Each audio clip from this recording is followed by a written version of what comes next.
свършиш. Той генератор няма ли сонда тук? Чакай, ще дадем още една сонда. Стана да я в шкаф.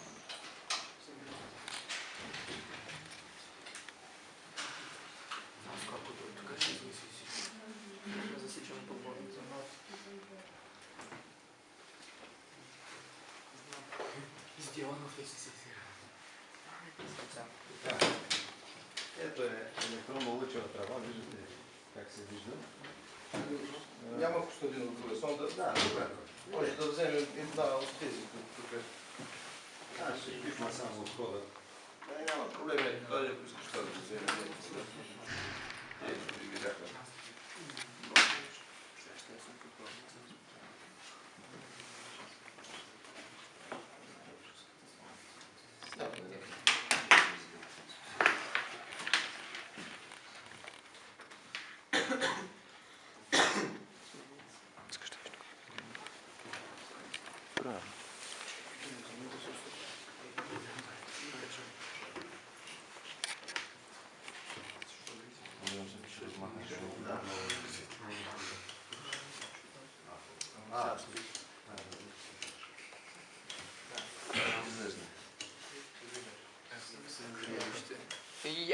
Дискотека.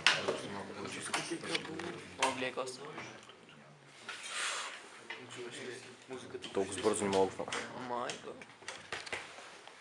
Прекалено носи.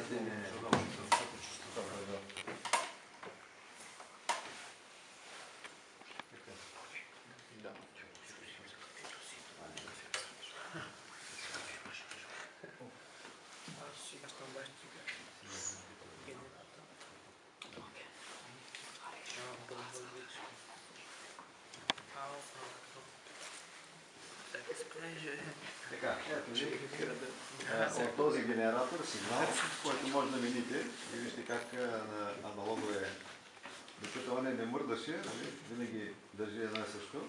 Тук може да разпъвате честотата и да я мините. Както и по амплитуда. Ето сега, примерно, дигаме амплитудата.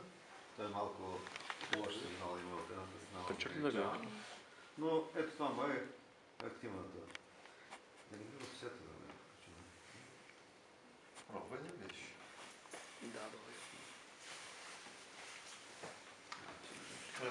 Има усилване. Сега ще е изненада. Не беше усилване по 20 децибел. Не, това е такова. Това е 20. Сега вече може да гниш амплитуда, ако искаш.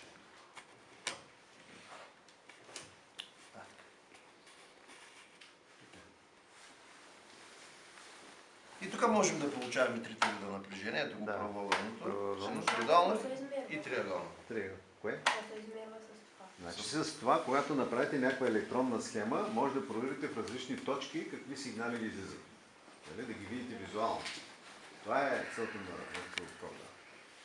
И оттам да си направите изводи дали един усилвател, както тук, като не е нагласена работната точка на транзистора правилно, той почва да ограничава или отгоре, или отдолу.